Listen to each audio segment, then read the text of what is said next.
Hello student. In the previous lecture, we have talked about condition of simple harmonic motion and more detail about stable equilibrium point. Now in this class, we will discuss about restoring force and basically mathematical form of restoring force. Basically, mathematical form or mathematical expression of restoring force. How mathematically the restoring force F can be write down. So what will be the mathematical form of the restoring force? Now let us consider a particle which is free to move on the x-axis. This is an x-axis and a particle of mass m is free to move along this line. Now if a force F is acting on the particle, what may be the relation between this force F and its anytime position x? What can be the relation between F and x? We can observe it and we can find out that F may be proportional to x, you can say. F may be proportional to 1 by x, you can say. F may be proportional to x square, you can say. F proportional to maybe 1 by x square. There is various type of possible relation between F and x. Now what relation should be for the periodic motion or for the harmonic motion? That is, what will be the form of a restoring force? That is it or it. What will be the relation between F and x? To understand the thing, let me first write down the F in a way that all the possible things will be within the function of x. F can be considered or F can be expressed in terms of x in such a way that all the possible things will occur like this. If we take in general F as equals to x to the power n, that is kx to the power n. N may be 1, maybe 2, maybe 3, maybe 4, etc. But please keep in mind that n cannot be fraction. Because if n is fraction, then when we take x as negative, then the negative power of fraction will be just imaginary number. So we cannot take n as fraction, n is only integer. And also n not equals to 0. Because when n equals to 0, then f will be constant. So n not equals to 0 and n also not equals to fraction. But if we take a negative sign over here, then the significance of the equation will be increases. You can see later on. So if we generally express f as a function of x like this, when the particle is moved along the x-axis freely, and if we restrict our value n as 1, 2, 3, 4, 5, ... So what will be the thing? If we take n as even number, that is 2, 4, 6, 8, 10, ... then what will happen? If we take n equals to 2, so what will be the thing? That thing will be f equals to minus k x square. If we take n equals to 4, then it will be k x to the power 4.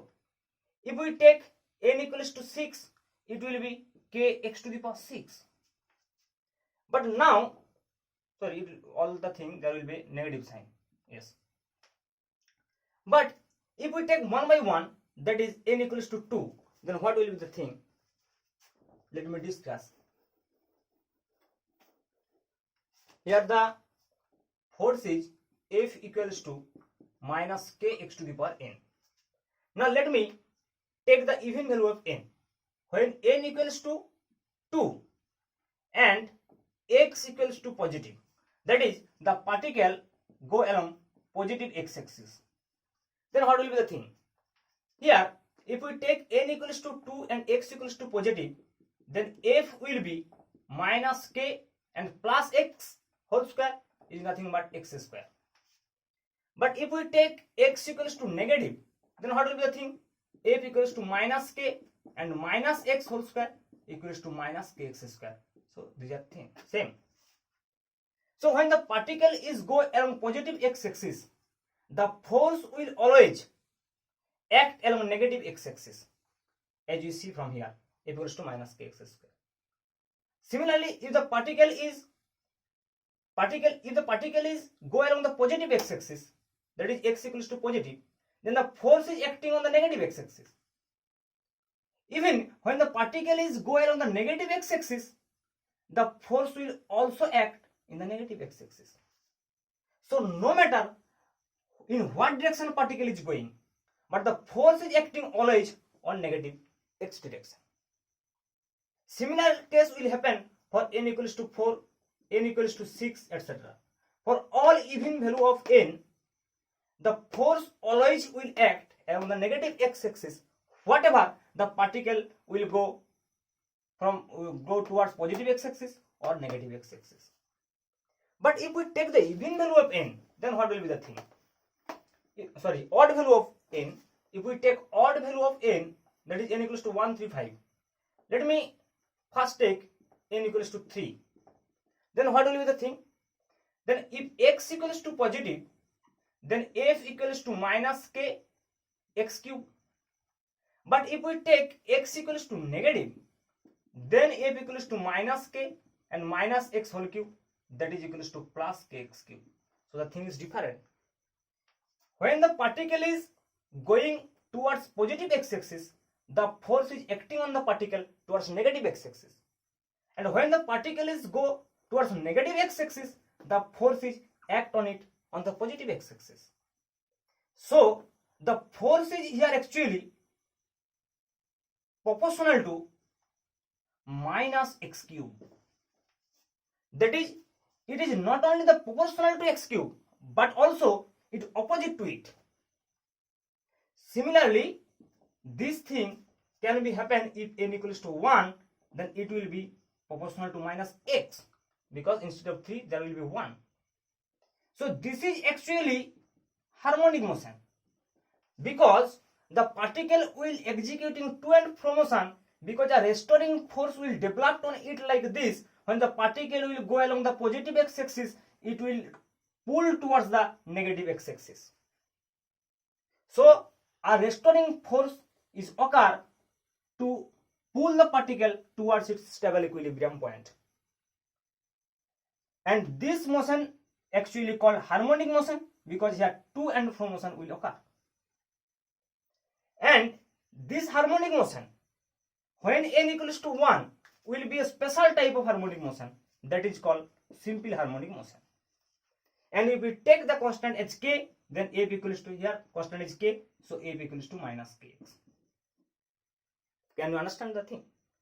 So f equals to minus kx is the restoring force just for simple harmonic motion. But for any harmonic motion, it can be minus kx cube, it can be minus kx cube, x to the power 5, it can be minus kx to the power 7, all the odd value of n. So in general, f can be expressed as f equals to minus kx to the power n.